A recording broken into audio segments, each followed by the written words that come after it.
अस्सलाम वालेकुम, मैं हूं मुनीर शफीक और आप देख रहे हैं मुनीर बोलो। तो नाज़रीन, वाक़या कुछ ऐसे है कि एक कंपनी जिसने दुनिया पे तकरीबन 10 साल राज किया हो और जिसके बेस्ट सेलिंग मोबाइल फ़ोन्स आज भी याद रखे जाते हों, लेकिन जैसा कि हर अरूज को एक सवाल है, तो इस तरह इस कंपनी या इस केस में भी यही साबित होता है। तो जी हाँ, मेरे आज के वीलॉग का टॉपिक है नोकिया। नोकिया यूरोप के मुल्क फिनलैंड की कंपनी है जो कि 1865 में कायम हुई और इस मल्टीनेशनल कंपनी के अंडर टेलीकम्युनिकेशन, आईटी और कंज्यूमर इलेक्ट्रॉनिक्स जैसी इंडस्ट्रीज शामिल थी। तो ये था नाज़रीन एक छोटा सा तारुफ। तो नाज़रीन, आपको मैं अब वो नुमाया बातें बताऊंगा नोकिया के बारे में जो उन्होंने तारीख में अचीव की।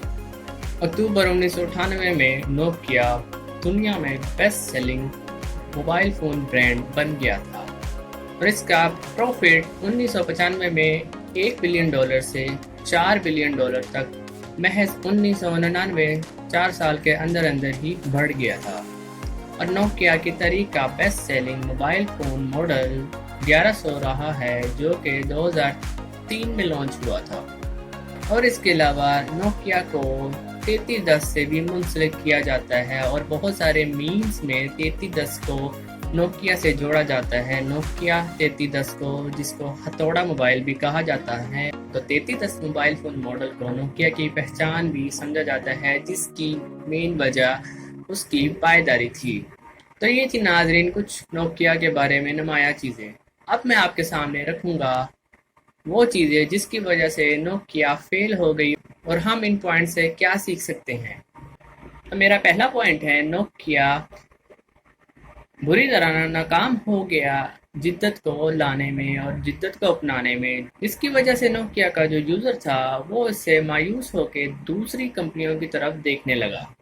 दूसरी वजह ये थी कि दुनिया में जैसा कि तब्दीली आ रही थी और दुनिया टेक्नोलॉजी के दौर में बहुत आगे बढ़ चुकी थी, तो नोकिया ने टेक्नोलॉजी को अडेप्ट करने में नाकाम रही, जिसकी वजह से इसकी सेल तेज़ी से गिरती रही। और तीसरी बड़ी वजह ये थी कि न्यू कंपनीज लॉन्च होगी जैसा कि एप्पल और सैमसंग, जिसने नोकिया को बुरी तरह डैमेज किया और उन्होंने नई टेक्नोलॉजी को अपना कर नोकिया को शिकस्त दे दी। इसके अलावा ये भी समझा जाता है कि नोकिया के जो अंदरूनी मामला थे, यानी कि उनकी जो टॉप मैनेजमेंट थी, उसमें भी बहुत ज़्यादा इख्तलाफात चल रहे थे, जिसकी वजह से इनको बहुत नुकसान हुआ।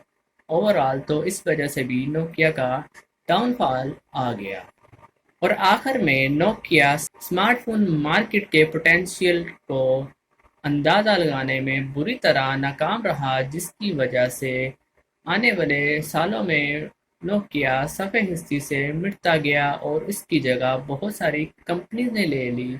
और इसके अलावा नोकिया ने अपने विजन यानी कि नज़रिए में भी कोई तब्दीली नहीं की और वो पुरानी टेक्नोलॉजी पर ही कायम रहे। तो नाजरीन, ये था मेरा आज का वीलॉग। आई होप कि आपने काफ़ी कुछ सीखा होगा। तो अपना फीडबैक ज़रूर दीजिएगा। आपसे मुलाकात होती है इंशाअल्लाह अगले वीलॉग में।